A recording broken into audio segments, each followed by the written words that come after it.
নমস্কাৰ। এই মুহূৰ্তত আহি পৰিছে কেইবাটাও গুৰুত্বপূৰ্ণ খবৰ আৰু অসমৰ লগতে ভাৰতবৰ্ষৰ বিভিন্ন প্ৰান্তৰ পৰা কেইবাটাও গুৰুত্বপূৰ্ণ খবৰ যুগুতোৱা হৈছে। আজিৰ প্ৰথমটো খবৰ ৰিয়েল অসমৰ দৰ্শকসকলক জনাবলৈ লৈছোঁ। কোনেও ভাবিব নোৱাৰা ভয়াৱহ দিন আহি আছে। মাত্ৰ 2 বা 3 বছৰ অপেক্ষা কৰক। শ্ৰীলংকাৰ উদাহৰণ দি কংগ্ৰেছ নেতা ৰাহুল গান্ধীৰ এই মন্তব্য। আপুনি কল্পনাও কৰিব নোৱাৰে যে কিমান ভয়াৱহ দিন আহিব। শ্ৰীলংকাৰ দৰে একেই অৱস্থা হোৱাৰ দিশে গতি কৰিছে ভাৰতবৰ্ষও। যোৱা 2-3 বছৰ ধৰি সংবাদ মাধ্যম বিজেপি নেতা RSSে সত্য লুকাই ৰাখিছে। মোদী চৰকাৰক আক্ৰমণ কৰি ৰাহুল গান্ধীৰ এই মন্তব্য। ভাৰত এতিয়া আগৰ দৰে ঐক্যবদ্ধ নহয়। সকলোৱে সকলোৰে বিৰুদ্ধে পৰিচয় কৰা হৈছে। জনাই আছোঁ ৰিয়েল অসমৰ দৰ্শকসকলক পৰৱৰ্তী খবৰটো। কংগ্ৰেছ ত্যাগ কৰিলে জ্যেষ্ঠ নেত্ৰী অসীমা বৰদলৈয়ে। বৰদলৈ উপাধিৰ ব্যৱহাৰ কৰা বুলি ক্ষোভ উজাৰিলে দলৰ বিৰুদ্ধে। কংগ্ৰেছ দলৰ জ্যেষ্ঠ নেত্ৰী অসীমা বৰদলৈয়ে শনিবাৰ 9 এপ্ৰিল 2022 তাৰিখে কংগ্ৰেছ দল ত্যাগ কৰে। দল ত্যাগ কৰি দলৰ বিৰুদ্ধে ক্ষোভ উজাৰে নেত্ৰীগৰাকীয়ে।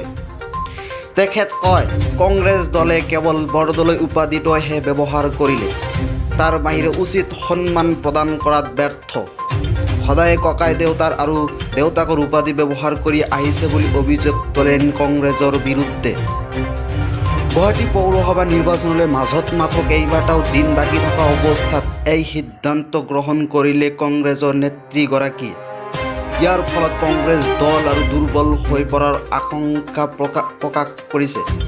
কিয়নো অসীমা বৰদলৈ দলৰ এগৰাকী জ্যেষ্ঠ নেত্ৰী হোৱাৰ লগতে গুৱাহাটী পৌৰসভাৰ প্ৰাক্তন পৌৰপতিও আছিল। অৱশ্যে নেত্ৰীগৰাকীয়ে কংগ্ৰেছ এৰি পৰৱৰ্তী সময়ত কোন দলত যোগদান কৰিব এই সম্পৰ্কে বৰ্তমানলৈকে কোনো মন্তব্য কৰা নাই। এই সন্দৰ্ভত কোনো চিন্তা চৰ্চা কৰা হোৱা নাই বুলি মন্তব্য কৰিছে নেত্ৰীগৰাকীয়ে। উল্লেখযোগ্য যে অসীমা বৰদলৈ দুবাৰৰ প্ৰাক্তন বিধায়িকা আৰু মন্ত্ৰী কেপ্টেইন বৰদলৈ, ৰবীন বৰদলৈৰ কন্যা আৰু অসমৰ প্ৰথম মুখ্যমন্ত্ৰী গোপীনাথ বৰদলৈৰ নাতিনী।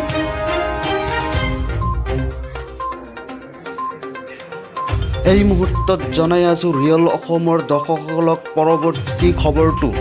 গুজৰাটত ধৰা পৰিছে কৰোনাৰ নতুন প্ৰকাৰ এক্সাইট আক্ৰমণ আন এজন ৰোগী। স্বাস্থ্য মন্ত্ৰালয়ৰ সূত্ৰই এই কথা নিশ্চিত কৰিছে। এই মুহূৰ্তত সংক্ৰমিত লোকৰ স্বাস্থ্যৰ অৱস্থা কেনেকুৱা সেয়া জানিব পৰা হোৱা নাই। সূত্ৰ অনুসৰি ৰোগীজন বদোদাৰ গোত্ৰী অঞ্চলৰ বাসিন্দা। 60 বছৰীয়া ব্যক্তিজনৰ দেশত যোৱা 11 মাৰ্চত কৰোনাৰ উপস্থিতি ধৰা পৰিছিল।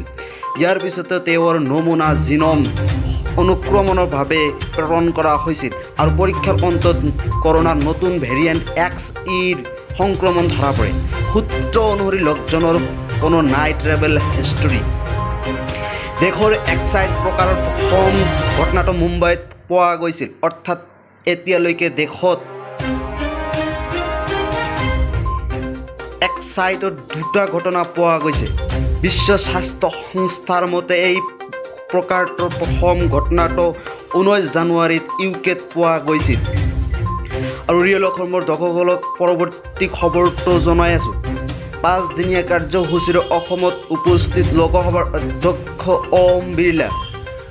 অসম বিধানসভাত অনুষ্ঠিত হোৱা কমনৱেলথ পাৰ্লিয়ামেণ্টাৰী এছ'চিয়েশ্যন CPAৰ মধ্যবৰ্ষীয়া কাৰ্যকৰী সমিতিৰ বৈঠকত 53খন কমনৱেলথ দেশ আৰু দেশৰ 9টা অঞ্চলৰ অসম বিধান ইয়াৰে 15খন দেশৰ প্ৰতিনিধি বিধানসভাত উপস্থিত থাকে। বাকী দেশৰ প্ৰতিনিধিয়ে ইয়াত ভাৰ্চুৱেল অংশগ্ৰহণ কৰে। 11 আৰু 12 এপ্ৰিলত গুৱাহাটীত 8ম CPA ইণ্ডিয়া ৰিজিয়ন সন্মিলনো অনুষ্ঠিত হয়।